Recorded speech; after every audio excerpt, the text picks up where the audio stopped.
बिस्मिल्लाहिर्रहमानिर्रहीम। इस लेक्चर में हम स्ट्रेन की डायमेंशन निकालने जा रहे हैं। तो किसी भी क्वांटिटी की डायमेंशन निकालनी हो तो देखें क्या वो बेस क्वांटिटी है। अगर बेस क्वांटिटी है तो उसके लिए तो डायमेंशंस फिक्स्ड हैं, 7 बेस क्वांटिटीज़ हैं और हर एक के लिए हमने एक डायमेंशनल सिंबल लिखा हुआ है। अगर बेस क्वांटिटी नहीं है, डिराइव्ड क्वांटिटी है, तो देखें कि वो किन बेस क्वांटिटीज़ पे डिपेंड करती है। तो वहाँ से हम उस क्वांटिटी की डायमेंशंस निकाल सकते हैं। जैसा कि अब हम स्ट्रेन की डायमेंशन निकालने जा रहे हैं, तो हम स्ट्रेन को डिफ़ाइन करते हैं कि स्ट्रेन है क्या। स्ट्रेन जो है इसको हम डिफ़ाइन करते हैं, strain is measure of deformation in solid. जब हम किसी सॉलिड मटेरियल के ऊपर फोर्स लगाते हैं, स्ट्रेस लगाते हैं, तो उस सॉलिड मटेरियल में कितना डिफॉर्मेशन हो रहा, उसकी मेजरमेंट है स्ट्रेन। अब डिफॉर्मेशन की भी हमने टाइप्स की पढ़ी हुई हैं। चेंज आ सकता है सॉलिड की शेप में, सॉलिड की लेंथ में या सॉलिड मटेरियल के वॉल्यूम में।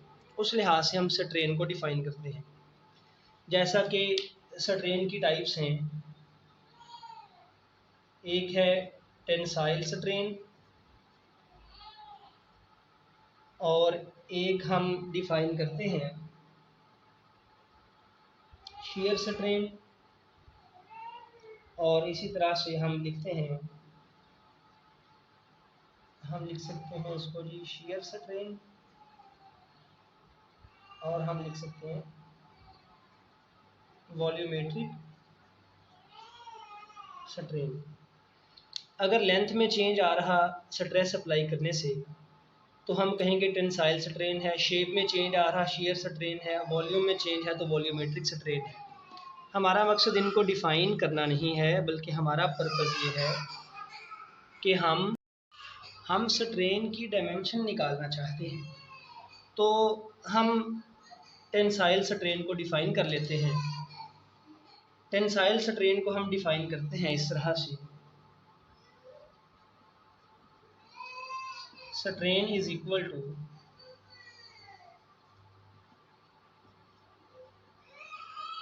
Change in length divided by original length. तो अगर हमने स्ट्रेन की डायमेंशन निकालनी है तो हम चेंज इन लेंथ और ओरिजिनल लेंथ की डायमेंशन निकालेंगे। तो स्ट्रेन की डायमेंशन निकालने के लिए मैंने इसके लिए सिंबल लगा दिया, स्क्वायर ब्रैकेट्स लगा दी। इधर हम चेंज इन लेंथ और ओरिजिनल लेंथ की डायमेंशन लिखेंगे। और हम जानते हैं कि चेंज इन लेंथ भी लेंथ ही है, तो उसकी डायमेंशन होगी L, और ओरिजिनल लेंथ जितनी भी हो वो भी एक बेस क्वांटिटी है, उसकी डायमेंशन भी L ही होगी, लेंथ की डायमेंशन। और इसको हम लिखेंगे L, और ये टर्म जब बटे से ऊपर जाएगी तो इसकी पावर का साइन चेंज होगा L-1, और जब हम इनको कंबाइन करके एक स्क्वायर ब्रैकेट में लिखेंगे ये बनेगा L1 और ये L power -1, that is L1-1, और 1-1 0। सो स्ट्रेन की डायमेंशन आ जाएगी L की पावर 0, और L की पावर 0 का मतलब है 1, ये 1 आ गया। और जब हम किसी क्वांटिटी की डायमेंशन निकालें और इस तरह 1 आ जाए तो इसका मतलब ये है कि ये क्वांटिटी डायमेंशनलेस है। सो स्ट्रेन एक डायमेंशनलेस क्वांटिटी है।